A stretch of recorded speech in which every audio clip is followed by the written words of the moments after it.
बच्चों, आज हम पढ़ेंगे मधुश्री कक्षा 6 का पाठ 3 सोनकंठी गौरैया। इस पाठ को पढ़ते हुए आप समझेंगे कि सामान्य लोगों के जीवन में घटने वाली सामान्य घटनाओं में से कोई भी एक घटना कैसे विशेष बन जाती है। यह लेख शुरू तो शिकार से होता है और प्राणी मात्र के लिए दया पर समाप्त होता है। एक निशानेबाज बालक की ज़िंदगी की दिशा एकदम ही कैसे बदल जाती है, तो आइए जानते हैं। तो चलिए अब हम पाठ का सारांश पढ़ते हैं। यह पाठ पक्षी प्रेमी सलीम अली के जीवन से जुड़ी एक घटना पर आधारित है, जिसने उसके अंदर पक्षी प्रेम और पक्षियों से जुड़ी जानकारी के प्रति जिज्ञासा उत्पन्न की। सलीम अली अपने मामा द्वारा दी गई गन से एक चिड़िया का शिकार करता है और पाता है कि जिस चिड़िया का उसने शिकार किया है वह कोई मामूली चिड़िया नहीं है। वह बॉम्बे नेचुरल हिस्ट्री सोसाइटी जाता है और वहाँ उसे पता चलता है कि यह सोनकंठी गौरैया है, जो अब संख्या में बहुत कम रह गई हैं। उस दिन से भांजा सलीम अली ठान लेता है कि वह पंछियों के बारे में अधिक से अधिक जानकारी एकत्र करेगा। इस प्रकार वह घटना सलीम अली को पक्षी प्रेमी बना देती है।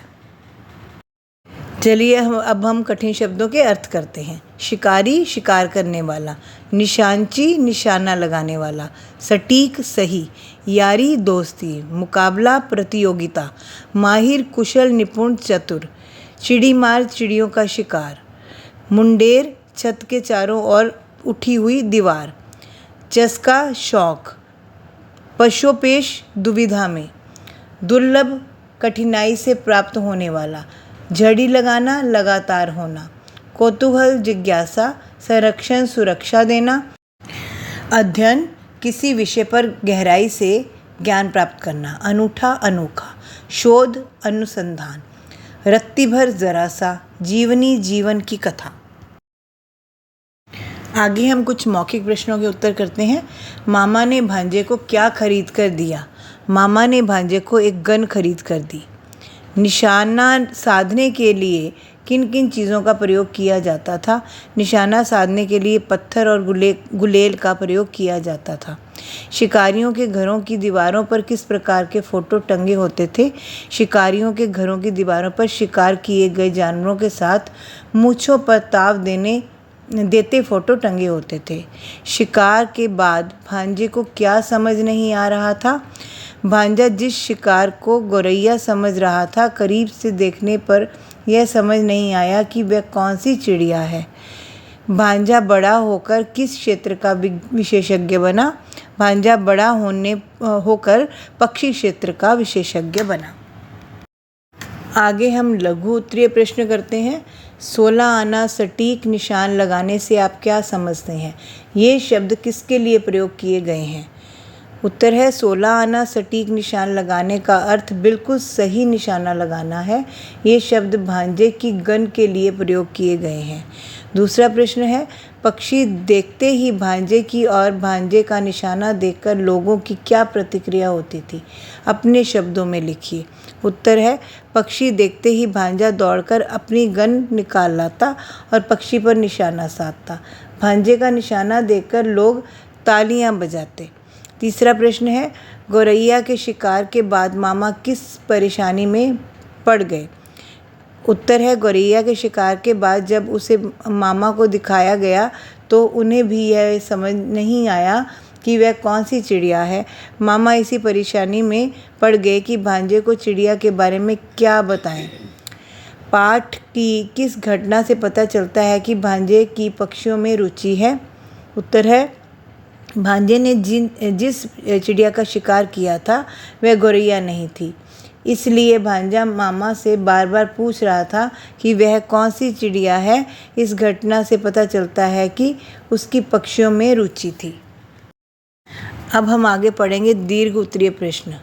पहला प्रश्न है, कौन सी घटना ने शिकारी को पक्षी प्रेमी बना दिया? संक्षेप में लिखिए। भांजे ने शिकारी बनकर जिस चिड़िया को मारा था उसके बारे में जानने के लिए जब वह मिलार्ड साहब से मिला तो उसे पता चला कि लोग चिड़िया के बारे में अध्ययन करते हैं। उसका संरक्षण करते हैं, जबकि वह उन्हें मारने का काम करता है। इस घटना से शिकारी भांजे को पक्षी प्रेमी बना दिया। दूसरा प्रश्न है, भांजे को शिकारी बनाने के पीछे किसका हाथ था, कैसे? उत्तर है, भांजे को शिकारी बनाने के पीछे उसके मामा का हाथ था। मामा खुद एक शिकारी थे। उन्होंने छोटी उम्र में भांजे को गन खरीद कर दी और उसे शिकारी बनने के लिए प्रेरित किया। भांजे को शिकारी बनाने में उन लोगों का भी हाथ था जो उसका निशाना देखकर तालियां बजाते थे। तीसरा प्रश्न है, लोग चिड़ियों के संरक्षण के बारे में सचेत हैं, लेकिन मैं तो सिर्फ चिड़ी मार हूँ। यह कहते समय भांजे के मन में क्या भाव आ रहे होंगे?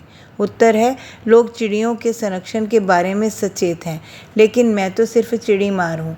यह कहते समय भांजे के मन में पश्चाताप के भाव आ रहे होंगे। वह सोच रहा होगा कि बेगुनाह पक्षियों को मारकर उसने अपराध किया है। अपने शौक के लिए किसी का जीवन समाप्त कर देना उचित नहीं है। प्रश्न 4, संगति अपना प्रभाव मनुष्य पर डालती है। क्या आप इस कथन से सहमत हैं? पाठ को आधार बनाकर स्पष्ट कीजिए। उत्तर है, मनुष्य पर संगति का प्रभाव अवश्य पड़ता है। हम अपने आसपास के माहौल से वह बातें सीखते हैं जिन्हें देखने सुनने का हमें मौका मिलता है। जिस प्रकार शिकारी मामा से भांजे को शिकार करने की प्रेरणा मिली, उसी प्रकार सब अपनी संगति से प्रभावित होकर नई नई बातें सीखते हैं। 5वां प्रश्न है, भांजा बड़ा होकर किस नाम से जाना गया? शिकारी से संरक्षक बनने तक की जीवन यात्रा का वर्णन अपने शब्दों में कीजिए। उत्तर है, भांजा बड़ा होकर सलीम अली के नाम से जाना गया। बचपन में शिकारी मामा से प्रभावित होकर वह शिकारी बन गया था, परंतु एक चिड़िया को मारकर उसे पश्चाताप हुआ। उसे पता चला कि लोग पक्षियों को बचाने के लिए बहुत काम करते हैं। उसके मन में भी पक्षियों की मदद करने का भाव जागा और वह शिकारी से संरक्षक बन गया। आगे हम पढ़ते हैं अर्थग्रहण संबंधी प्रश्न। उचित विकल्प पर सही का निशान लगाइए। मामा भांजे को बॉम्बे नेचुरल हिस्ट्री सोसाइटी ले गए क्योंकि भांजा वहाँ के अधिकारी से मिलना चाहता था। वह शिकार की गई चिड़िया का नाम जानना चाहता था। वह चिड़िया सोसाइटी को भेंट करना चाहता था। मामा उसे यह स्थान दिखाना चाहते थे। उत्तर है दूसरा, वह शिकार की गई चिड़िया का नाम जानना चाहता था। दूसरा है, सोनकंठी के शिकार का भांजे पर क्या प्रभाव पड़ा? उत्तर है, वह पक्षियों के प्रति भावुक हो गया। उसे अपने किए पर पछतावा हुआ। उसने पक्षियों की जानकारी लेने की ठानी। सभी ठीक है। तो ये पहला, दूसरा और तीसरा तीनों ठीक है। अगला है, मामा और भांजे का संबंध, यानी मामा की बहन का पुत्र, मामा की माँ का पुत्र, मामा के भाई का पुत्र, मामा की बुआ का पुत्र। तो उत्तर है मामा के भाई का पुत्र। अगला है, पाठ का उद्देश्य है अच्छा शिकारी बनना, जीवन में मनोरंजन की आवश्यकता जानना, चिड़ी मार की कला को सीखना, सलीम अली के जीवन से प्रेरणा लेना। तो उत्तर है सलीम अली के जीवन से प्रेरणा लेना। आगे है, जब बड़े बड़े रसूखदार शिकारी होने में शान समझते थे, तब भला बच्चों को चिड़ी मारी से कैसे दूर रखा जा सकता था? पहला है, रसूखदार शिकारी होने में शान क्यों समझते होंगे? उत्तर है, रसूखदार लोग साधन संपन्न होते हैं, इसलिए वे नए नए शौक़ पाल लेते हैं। शिकार करना प्रतिष्ठित लोगों का शौक़ माना जाता रहा है, इसलिए कोई भी रसूखदार व्यक्ति शिकारी होने में शान समझता होगा। अगला है, बच्चों को चिड़ी मारी से दूर क्यों नहीं रखा जा सकता था? बच्चों के कोमल मन पर बड़ों के व्यवहार का तुरंत प्रभाव पड़ता है। जहाँ बड़े शिकार करने की प्रेरणा दे रहे हों, वहाँ बच्चों को चिड़ी मारी से दूर रखना आसान नहीं है। तीसरा है, आज तक केवल शिकार करता रहा, कभी सोचा ही नहीं कि किसे मारना है और किसे नहीं। यह कथन किसका है? यह कथन भांजे का है। किसे मारना है और किसे नहीं, आशय स्पष्ट करें। इसका मतलब बताना है हमें।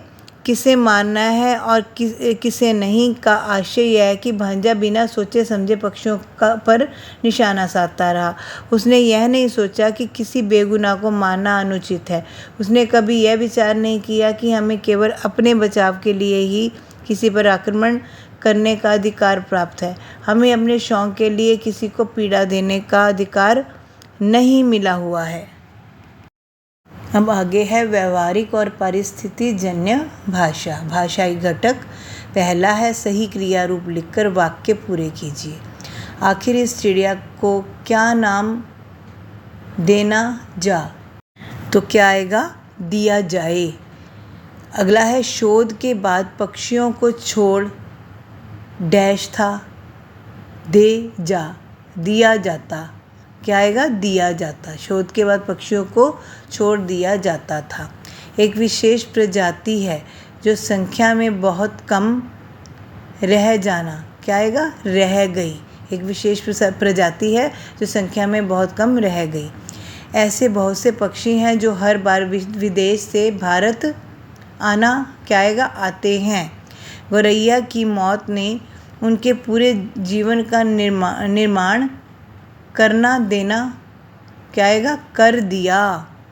आगे है पर्यायवाची लिखिए। कोशिश, प्रयास, मुकाबला, प्रतियोगिता, सिर्फ, केवल, करीब, निकट, मृत्यु, मौत, दिन, दिवस। आगे विलोम शब्द लिखिए। सवाल जवाब, ज़्यादा, कम, विशेष, देश, निर्माण, विनाश, गहरा, उथला, नुकसान, फ़ायदा। आगे है लिंग बदलकर वाक्य पुनः लिखिए। मामा ने भांजे के लिए गन खरीदी। इसका स्त्रीलिंग करेंगे, मामी ने भांजी के लिए गन खरीदी। अगला है अंग्रेज विद्वान सामने थे। स्त्रीलिंग है, अंग्रेज विदुषी सामने थीं। अगला है निम्नलिखित वाक्यों में भाववाचक संज्ञाएं रेखांकित कीजिए। गौरैया को भूख लगी थी। भाववाचक संज्ञा भूख। वह ऊंचाई पर उड़ान भर रही थी। ऊंचाई, उड़ान। नीचे की ओर आते हुए उसे थकान होने लगी। थकान।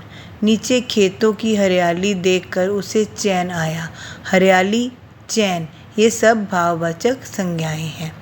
आगे है भाववाचक संज्ञा बनाइए। चिंतित, चिंता, गहरा, गहराई, छोटा, छुटपन, बेचैन, बेचैनी, प्रेमी, प्रेम, कुशल, कौशल। आगे है रेखांकित कारकों के उचित भेद वाले विकल्प पर सही का चिन्ह लगाइए। तब के मुंबई में पेड़ पौधे भी खूब थे। क्या है, कौन सा कारक है ये, अधिकरण कारक। भांजे की बेचैनी देखकर मामा भी बहुत चिंतित हुए। कर्ता कारक। शिकारी ज़्यादा से ज़्यादा चिड़ियों को निशाना बनाने में दिन रात लगे रहते थे। कर्म कारक। सलीम अली ने जीवनी लिखी। कर्ता कारक। आशा है बच्चों आपको ये पाठ समझ में आ गया होगा। अब मिलते हैं अगले पाठ में, तब तक के लिए गुड बाय।